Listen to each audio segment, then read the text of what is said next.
Hello and welcome to hedge laying with the Northern School of Game and Wildlife. What we're going to do today is have a look at hedge laying for game conservation and protection of ground nesting birds.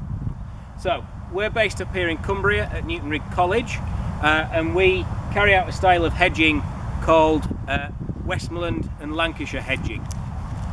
What we do is we actually think slightly differently to farmers and maybe some hedge competition hedge layers about how we want to structure our hedge, because we want outcomes for wildlife, not stock proofing fields.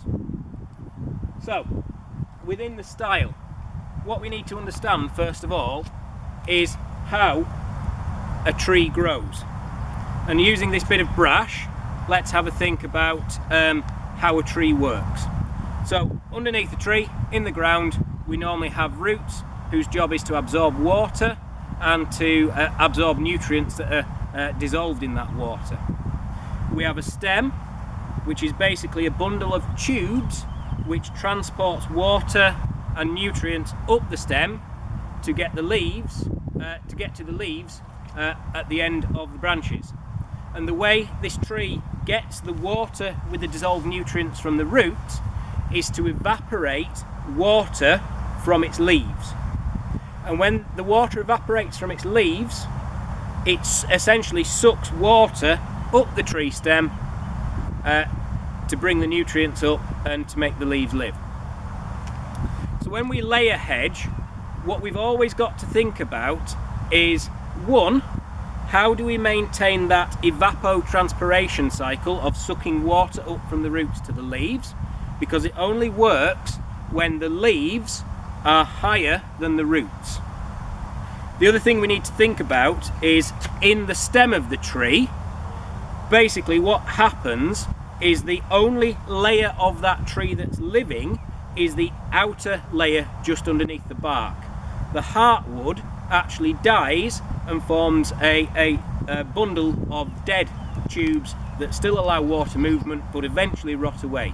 If you think about 400 or 500 year old oaks, they are actually hollow down the middle because the heartwood's died out.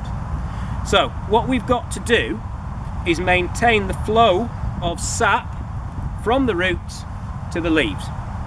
And the way we do that is when we cut through a hedge plant, we only cut part way through to the point that the stem becomes so weak that we can lay it on its side.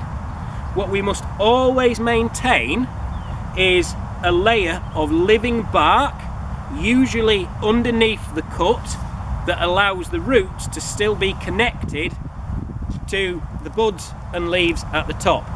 And when we lay a stem, we always try and lay it as near to 35 to 45 degrees as possible, so that we maintain a growing tip that is above the root system and what we call the stool and the hinge that this stem attaches to. If the stem is broken off, if the ligger, as we call it in Cumbria, is broken off and it becomes a detached piece of wood, it's essentially no good, and all we've done is we've coppiced that tree. And coppicing is whereby you cut the stems off and you leave a stump or a stool which has roots in the ground. And if it's a deciduous type tree, a tree that loses its leaves in winter, that stool will send out new shoots and essentially regrow new stems.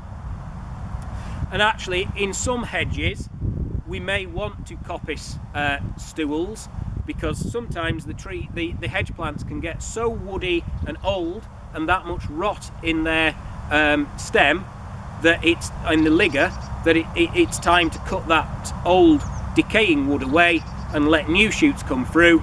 And then if we have any gaps in the bottom of the hedge, we then go in and replant new hedge plants, usually in tubes, to fill the gaps at 1 foot spacings in 2 rows that are 1 foot between the rows, but staggered, so that we end up with a zigzag pattern of trees moving along the hedge. So the other thing that we need to think about is the structure of the hedge. So in here we're aiming that the stems are still attached to the roots. We're trying to get the liggers to lay at 45 degrees to the ground, 35, 45 degrees to the ground. This piece has been laid by students last year. Some students have achieved that, some students haven't, but it's all a learning process for them. The other thing that we need to think about is when we lay or lig a stem onto the hedge, we want to plan for it to go into the hedge, and ideally when we lay it in a Westmorland hedge, if the plant is on this side of the hedge, we lay it so that it lays through the hedge and puts the thorny brash out the other side to try and keep stock off. For a gamekeeper, we want a nice thorny bushy side, because these hedges are key nesting ground for ground nesting birds. The actual thorny bundle provides protection from avian predators such as birds of prey, and to some extent it provides protection from larger ground predators. Actually, the most important bit for ground nesting birds is the grassy strip that would exist at the edge of the hedge out, because that's where the nest will be. But this is a useful protection from predators. The other thing that we think about in Westmorland hedging is the use of hedge stakes.